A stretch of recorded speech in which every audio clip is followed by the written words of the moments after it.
Tianjin में SCO शिखर सम्मेलन पर प्रधानमंत्री नरेंद्र मोदी का संबोधन। आतंकवाद पर सख्त संदेश। प्रधानमंत्री नरेंद्र मोदी ने स्पष्ट कहा कि आतंकवाद पूरी दुनिया के लिए खतरा है और इसमें दोहरे मापदंड स्वीकार्य नहीं है। उन्होंने कहा कि जो देश आतंकवाद को समर्थन देते हैं या उसे परोक्ष रूप से बढ़ावा देते हैं, उन्हें भी जिम्मेदार ठहराया जाना चाहिए। भारत की दृष्टि एससीओ सुरक्षा, कनेक्टिविटी और अवसर। मोदी जी ने एससीओ के लिए भारत की सोच 3 स्तंभों पर रखी। सुरक्षा, आतंकवाद और कट्टरवाद के खिलाफ सामूहिक प्रयास। कनेक्टिविटी, क्षेत्रीय संपर्क बढ़ाने के लिए अंतर्राज्यीय परियोजनाएं जैसे चाबहार पोर्ट और नॉर्थ साउथ ट्रांसपोर्ट कॉरिडोर। अवसर, नवाचार, स्टार्टअप, युवाओं की भागीदारी और साझा सांस्कृतिक धरोहर। भारत रूस विशेष संबंध। प्रधानमंत्री नरेंद्र मोदी ने रूसी राष्ट्रपति व्लादिमीर पुतिन से मुलाकात कर भारत रूस के विशेष और विशेषाधिकार प्राप्त संबंधों को दोहराया। उन्होंने व्यापार, ऊर्जा, खाद्य, अंतरिक्ष और सांस्कृतिक आदान प्रदान जैसे क्षेत्रों में सहयोग बढ़ाने पर बल दिया और यूक्रेन युद्ध का शांतिपूर्ण समाधान खोजने की जरूरत बताई। भारत चीन संबंध। 7 साल बाद पीएम मोदी का चीन दौरा एक नए अध्याय की तरह माना गया है। उन्होंने चीनी राष्ट्रपति शी जिनपिंग से मुलाकात कर सहयोग और पारस्परिक सम्मान पर जोर दिया। बहुपक्षीय सुधार और वैश्विक नेतृत्व। मोदी जी ने संयुक्त राष्ट्र जैसे संस्थाओं में सुधार की आवश्यकता पर बल दिया और कहा कि एससीओ को संगठित अपराध, मादक पदार्थ तस्करी और साइबर अपराध जैसे मुद्दों पर प्रभावी ढंग से कार्य करना होगा। सारांश, प्रधानमंत्री मोदी का संबोधन भारत की इस प्रतिबद्धता को दर्शाता है कि आतंकवाद पर कोई समझौता नहीं होगा। क्षेत्रीय सुरक्षा और कनेक्टिविटी से विकास को गति दी जाएगी। भारत संतुलित और सशक्त वैश्विक स्तर की भूमिका निभाएगा। आधार, किंतु इस मार्ग में आतंकवाद, अलगाववाद और अतिवाद बड़ी चुनौतियां। आतंकवाद सिर्फ किसी देश की सुरक्षा ही नहीं, बल्कि पूरी मानवता के लिए एक साझा चुनौती है। कोई देश, कोई समाज, कोई नागरिक अपने आप को इससे सुरक्षित नहीं समझ सकता। इसलिए आतंकवाद से लड़ाई में भारत ने एकजुटता पर बल दिया। इसमें एससीओ रेट्स की बहुत महत्वपूर्ण भूमिका रही। इस वर्ष भारत ने जॉइंट इंफॉर्मेशन ऑपरेशन को लीड करते हुए अल कायदा और इससे जुड़े आतंकी संगठनों से लड़ने का इनिशिएटिव किया। हमने रेडिकलाइजेशन के विरुद्ध समन्वय बढ़ाने और मिलकर कदम उठाने का भी प्रस्ताव रखा। टेरर फाइनेंसिंग के खिलाफ आवाज उठाई। इसमें मिले समर्थन के लिए मैं आभार व्यक्त करता हूं। एक्सेलेंसी, भारत पिछले 4 दशकों से निर्मम आतंकवाद का दंश झेल रहा है। कितनी ही माताओं ने अपने बच्चे खोए और कितने बच्चे अनाथ हो गए। हाल ही में हमने पहलगाम में टेररिज्म का बहुत ही घिनौना रूप देखा। इस दुख की घड़ी में जो मित्र देश हमारे साथ खड़े रहे, मैं उनका आभार व्यक्त करता हूं। यह हमला केवल भारत की अंतरात्मा पर ही आघात नहीं था, यह मानवता में विश्वास रखने वाले हर देश, हर व्यक्ति को खुली चुनौती थी। ऐसे में प्रश्न उठना स्वाभाविक है, क्या कुछ देशों द्वारा आतंकवाद का खुलेआम समर्थन हमें स्वीकार्य हो सकता है? एक्सेलेंसी, हमें स्पष्ट रूप से और एक स्वर में कहना होगा कि आतंकवाद पर कोई भी डबल स्टैंडर्ड स्वीकार्य नहीं होंगे। हमें मिलकर आतंकवाद का हर रंग में, हर रूप में विरोध करना होगा। ये मानवता के प्रति हमारा दायित्व है।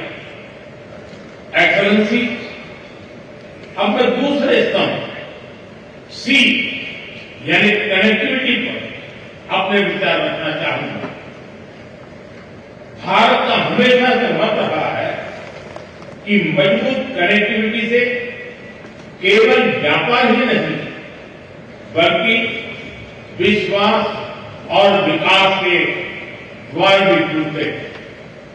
इसी सोच के साथ हम चाबहार पोर्ट और international north south transport corridor जैसे इनिशिएटिव पर काम कर रहे हैं।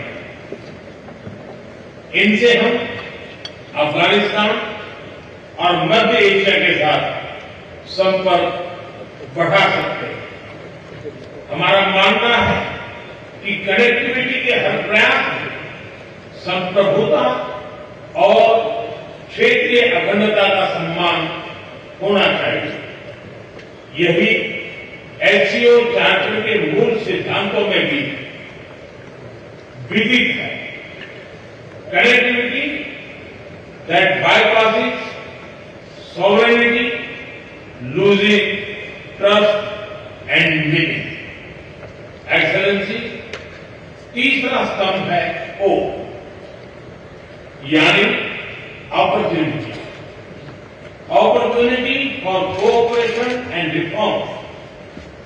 2023 में भारत की अध्यक्षता के दौरान नई ऊर्जा और विचारों का संचार हुआ।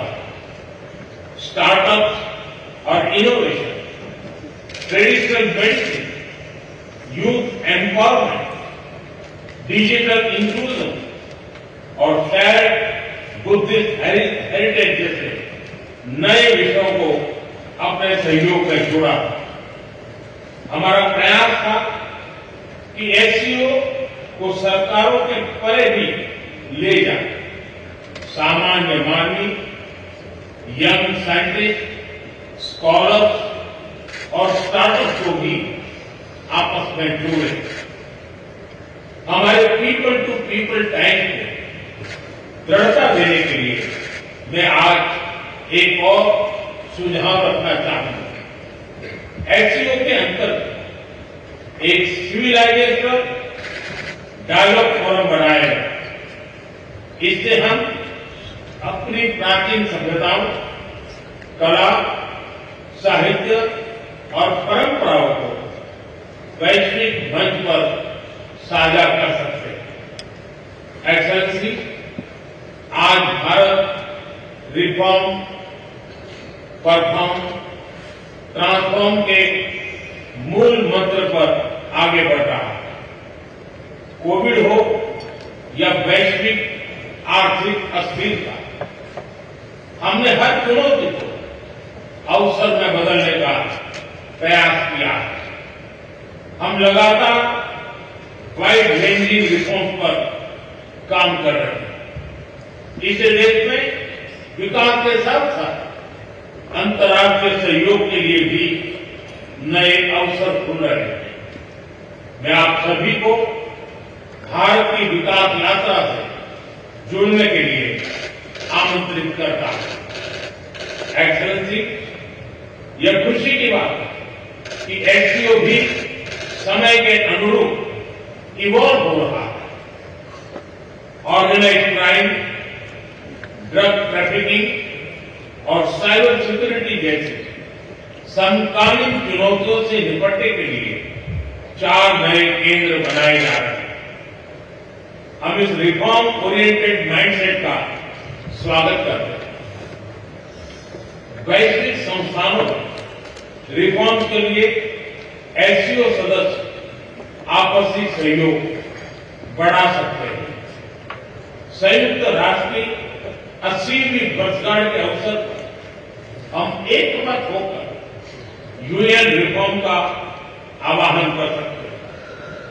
ग्लोबल साउथ की आकांक्षाओं को आउटडेटेड फ्रेमवर्क में कैद रखना भावी पीढ़ियों के प्रति घोर अन्याय, नई पीढ़ी के बहुरंगी सपनों को हम पुराने जमाने की ब्लैक एंड व्हाइट स्क्रीन पर नहीं दिखा सकते।